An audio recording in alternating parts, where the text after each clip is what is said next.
Honestly, daily cleaning isn't the hard part. It's just part of keeping a home running. But having to clean the same spot over and over again in one day, that's a different story. You tidy up. Someone else leaves things out. You wipe the table and it's cluttered again within an hour. You fold the laundry and suddenly socks are back on the floor. It's not one big mess. It's the small, constant unraveling of everything you just did. And when it keeps happening, it wears you down. Not just physically, but mentally too. I've been stuck in that cycle where every day feels like a loop of cleaning and re-cleaning, like the house resets itself the second I turn around. What finally helped wasn't doing more, it was changing how I do things. A few small shifts that make the mess come back slower, or sometimes not at all. In this video, I'm sharing 12 habits that actually helped my home stay tidy for longer. No pressure, no perfection, just simple, realistic routines that reduce the constant reset. And the first one, it takes less than 2 minutes a day, but it's the reason I don't have to re-clean my kitchen counters every morning. Let's get into it.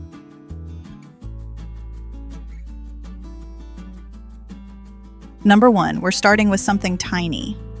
So small you might wonder why it even matters. But this one shift completely changed how I feel when I wake up in the morning. There was a stretch of time when my mornings felt rushed before I even left the bedroom. I'd head into the kitchen half asleep, and the first thing I'd see was the sink full of yesterday's mugs, snack bowls, maybe a greasy pan I didn't want to scrub the night before.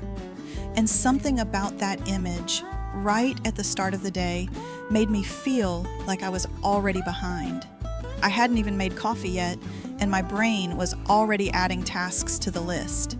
One night, more out of frustration than motivation, I cleared the sink. Not the counters, not the whole kitchen, just the sink. I scrubbed it, dried it, made it shine. It took 3 minutes. But the next morning I walked into the kitchen, and for the first time in a long time, it didn't feel like a chore. It felt calm. Like I had space to start the day instead of cleaning up from yesterday. So now, even on chaotic nights, even if the rest of the house looks like a storm hit it, I still make time to shine the sink. Not for the house, for me. It's the visual equivalent of exhaling. And by the way, if your kitchen is where clutter piles up, the fastest tomorrow's video will be for you. I'll be sharing many super simple ways to stop mess from building up around the kitchen sink without doing a full clean every day. So make sure you don't miss it. Because once you create one calm spot, you'll be surprised how much easier it is to take on the next. And that next thing, it only takes 15 minutes.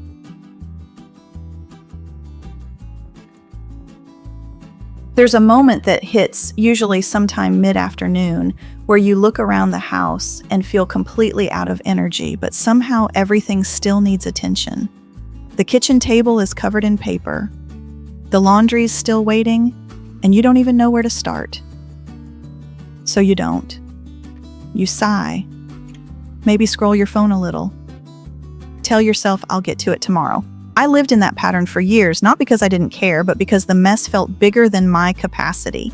What changed it for me was one small shift. I stopped trying to finish, and I started just showing up for 15 minutes at a time. I'd pick one small area, set a timer, and just do what I could. Not everything, just something. I remember one of the first times I tried it, I chose the end of the hallway where everyone in the house dumps shoes, bags, random socks. I told myself, 15 minutes, then you can stop. I straightened the shoes, threw out wrappers, found a scarf that had been missing for months, and folded the jackets over the hooks. When the timer beeped, I actually smiled, not because it was perfect, but because I hadn't frozen. I'd moved. What surprised me most is how that little block of time quieted the noise in my head. It didn't fix everything, but it broke the pressure. It gave me permission to start and permission to stop. That's the part no one talks about. The ability to stop without guilt, to say I did my 15 and go sit down with your tea and not feel behind. That's how I finally started building consistency, not through motivation, but through limits. And when those 15-minute resets became normal, I stopped waiting for weekends to catch up. I wasn't constantly trying to clean the whole house. I was just keeping it moving one little win at a time. Next, I'll show you the trick I use when clutter starts to feel emotionally sticky, especially when you don't want to let go, but you know it's time.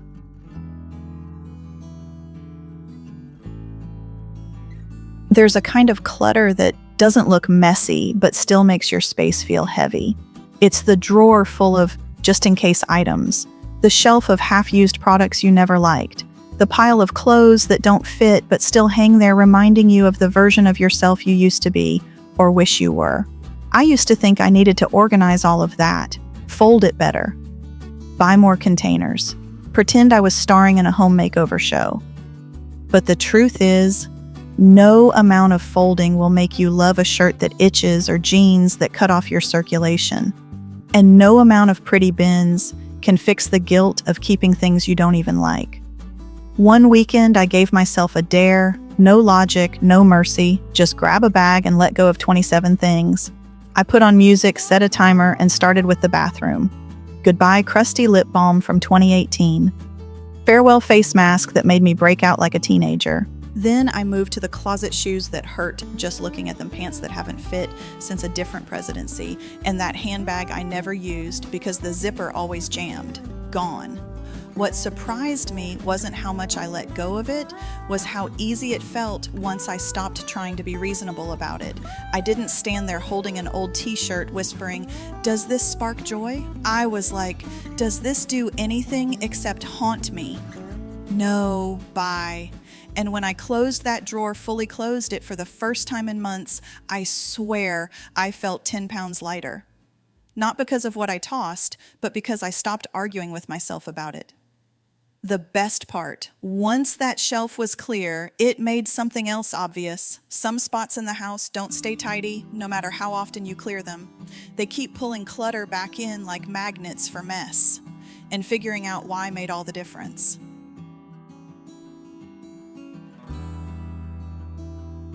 Next, every house has them. The spots where clutter just lands. No matter how many times you clear it, give it a wipe, make it look nice, it all comes back. Ours was the dining table. Clean it in the morning and by evening. There's mail keys, water bottles, random toys, a receipt from 3 days ago, and someone's sock, always just one. At first I thought we just weren't trying hard enough to keep it clean.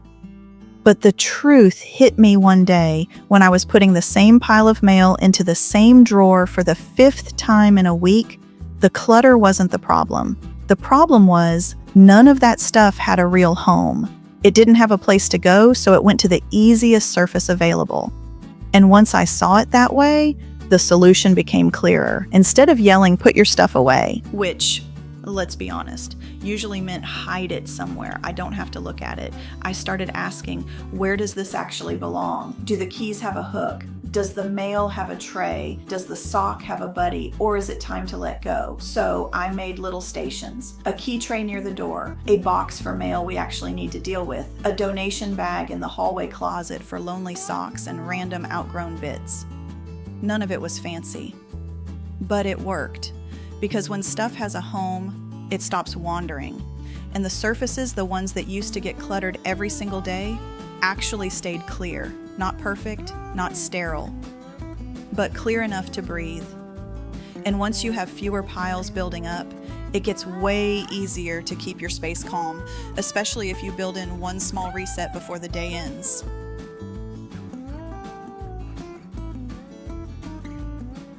Tip 5. There's something about nighttime clutter that feels louder than daytime clutter. Maybe it's the silence after everyone's gone to bed, or maybe it's just that your brain is too tired to ignore it.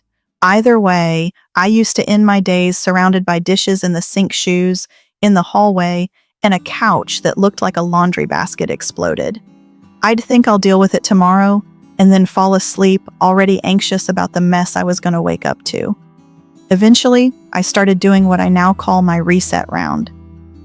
Just 10 minutes, sometimes less, of walking through the house and putting things back where they belong.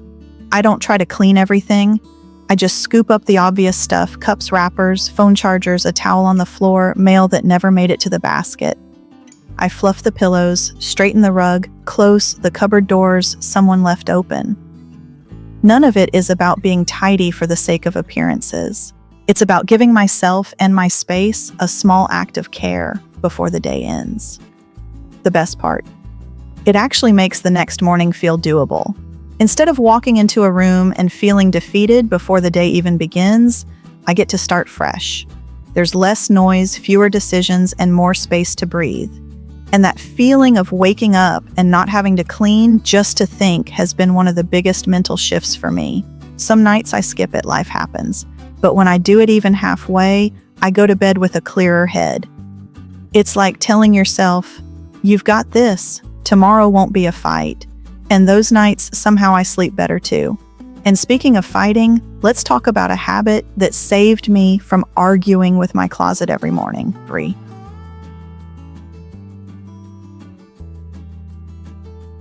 Next, there's this quiet chaos that happens in the morning the moment you open your closet and realize you have nothing to wear. Not because the closet is empty, but because it's too full. Clothes you forgot, you had things that don't fit. Tops, you've been meaning to fix pants that used to work when your life felt different. And suddenly, you're not just picking an outfit, you're having an identity crisis before 8 a.m. That used to be me. I'd try on 2 or 3 things, toss them on the bed, feel worse with each one. Some days I'd leave the house in whatever made me feel the least bad, not the most comfortable, and carry that feeling all day. What changed it wasn't some huge closet makeover. It was choosing tomorrow's outfit tonight, before bed, when I'm calm, when I'm not rushing, just laying out something clean, something I like, and making the decision once when I have the headspace for it. It sounds small, but the ripple effect is real. I don't argue with myself in the morning. I don't waste energy making 5 micro decisions before breakfast. And best of all, I leave the house feeling like me, not like someone who just lost a fight with a pile of stretched out sweaters. This little habit also keeps me honest about what I'm actually wearing.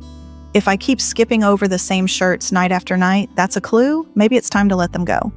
And once I started ending my day with that one simple decision, it opened the door for another habit, the kind that keeps the day flowing smoother even before I leave the house.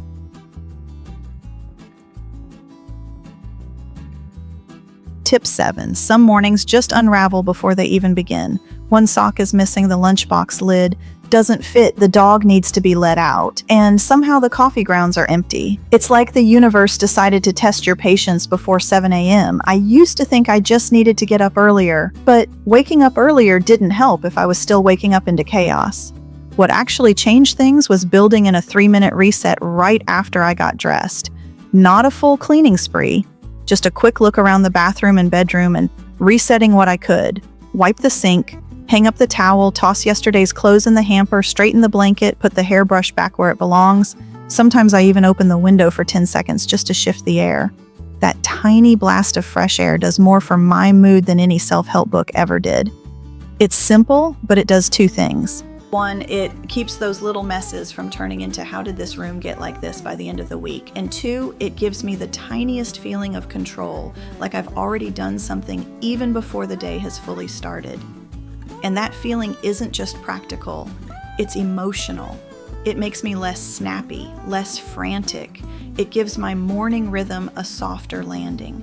Because when you start your day with something completed, even something small, you move into the rest of your day a little steadier, a little more ready. And that quiet sense of I'm not behind is exactly what helped me stop dreading the kitchen, even on the busiest days.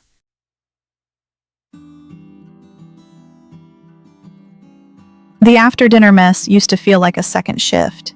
I'd finish eating and look around sauce splatters, cutting boards, measuring cups, the sink already half full, and feel this heavy sigh in my chest.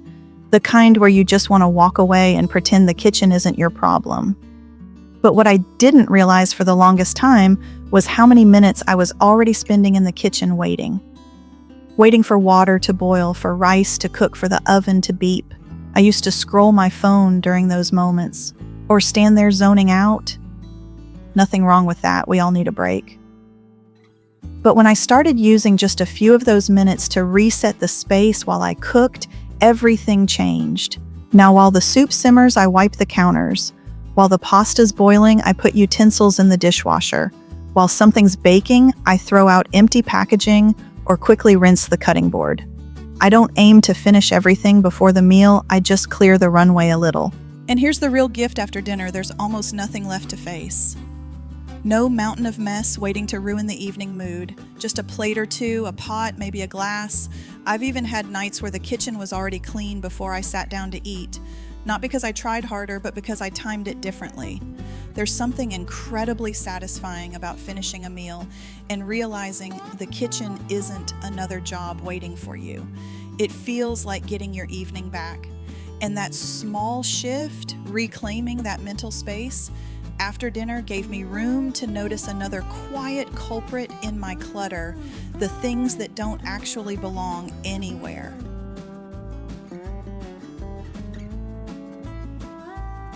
Tip 9, there are certain things in the house that just float. They don't really belong anywhere, but somehow they're always around. A screwdriver that never made it back to the toolbox. A random hair tie that travels between the kitchen and bathroom like it has its own schedule. That charger you're afraid to move in case it belongs to something important, but no one remembers what. For the longest time, I kept putting those things somewhere, not in their place, just somewhere, a drawer, a tray, a bowl that slowly became the land of misfit stuff. And every time I tried to tidy up, that bowl would still be full. Worse, it would grow, because clutter attracts more clutter. One thing without a home makes 5 more join the party. So I made a rule, if something doesn't have a real home, it either gets one or it goes. I started small, I gave the batteries their own box. The tape finally got a spot in the utility drawer. I added a basket for electronics in one cabinet and labeled it Chargers and Strangers.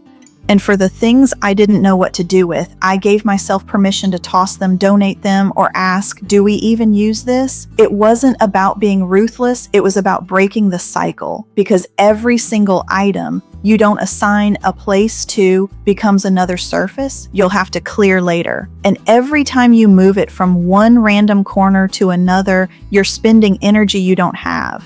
Now, when I see something floating, I don't just think, ugh, more mess. I ask, where do you live? And if the answer is nowhere, that tells me something. And when your stuff starts having real homes, your home starts feeling like yours again, not just a storage unit you're trying to survive in.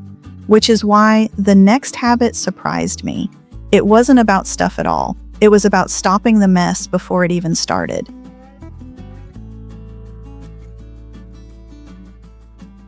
There's a moment we don't notice when it happens, but it repeats a dozen times a day.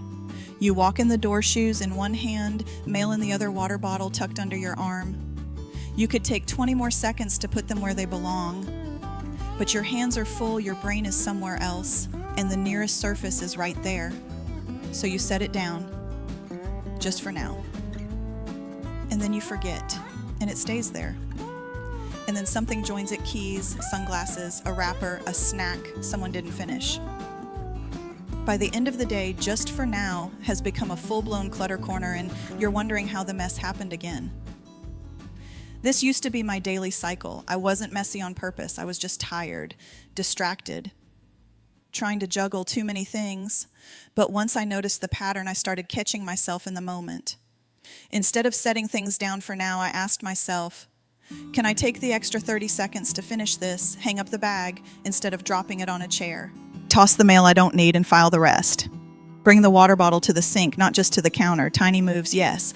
But they saved me from my future self having to spend 45 minutes on a quick tidy that was really just me undoing my own shortcuts.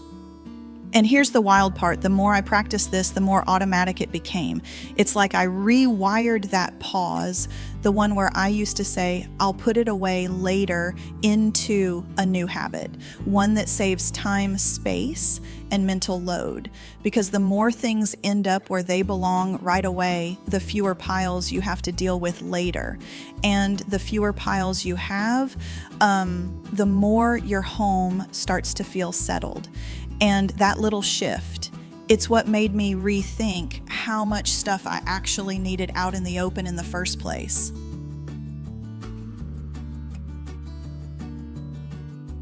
There's a funny thing that happens when you try to stay tidy. You start noticing what you never reach for. The clothes that never get worn, the mugs that stay in the back of the cabinet, the basket you keep walking past because you already know there's nothing in it you actually want to use. It happened to me with a set of plates, pretty delicate, gifted by someone years ago. I kept them just in case, maybe for guests, maybe for holidays. Except I never used them. Not once. I'd reach for the chipped plates I liked more, the ones that felt like me. The nice ones stayed on the shelf like museum pieces, collecting dust and making me feel a little guilty every time I saw them. That's when it clicked. If I'm always skipping something, always passing over it, ignoring it, or silently avoiding it, then maybe it doesn't belong in my home anymore. Maybe it served its time, or maybe it never really fit in. And that's okay. Now I pay attention to what I skip. Not with judgment, just curiosity. If I haven't worn a blouse in 6 months, I try it on. If it still feels like not quite me, I let it go. If a drawer holds nothing I've touched in weeks, I empty it and ask myself, what was I saving all this for? It's not about being minimalist. It's about being honest with how I live now, not how I planned to live or hoped I'd be by now. Because when you start letting go of the things you skip, you make more room for what you actually use and more space for yourself to breathe. And that feeling of space, it's exactly what helped me realize that staying organized isn't about the big cleanups. It's about the little resets that quietly hold your home together.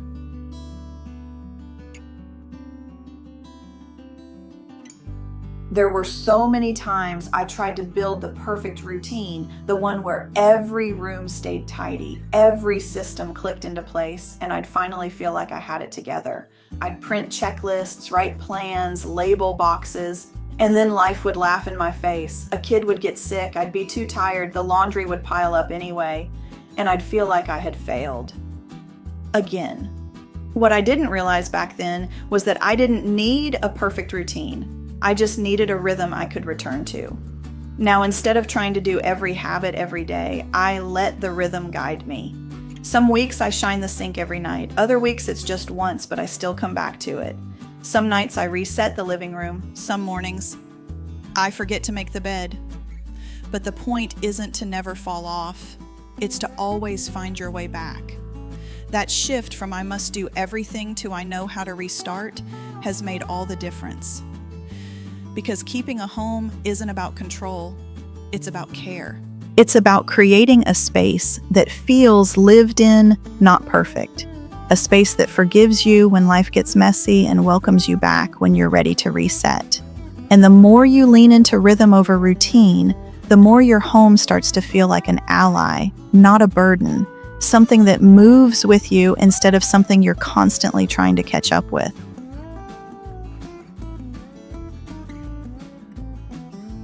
So those are the 12 habits that have helped me keep my home from slipping back into chaos, not by working harder, but by shifting how I move through the day. Nothing perfect, nothing rigid, just rhythms that feel doable, even when life is messy. If you're craving a home that doesn't constantly drain you, a space that gives back more than it takes, I hope you'll try even just one of these. See how it feels, let it settle, then build from there. And if you're wondering how to actually apply these habits room by room, I have a video walking through each zone of the house with real-life examples of what to focus on in each space. You might want to watch that next. And of course, if this kind of content makes you breathe a little easier, I'd love for you to subscribe, because you deserve a home that feels like it's on your side.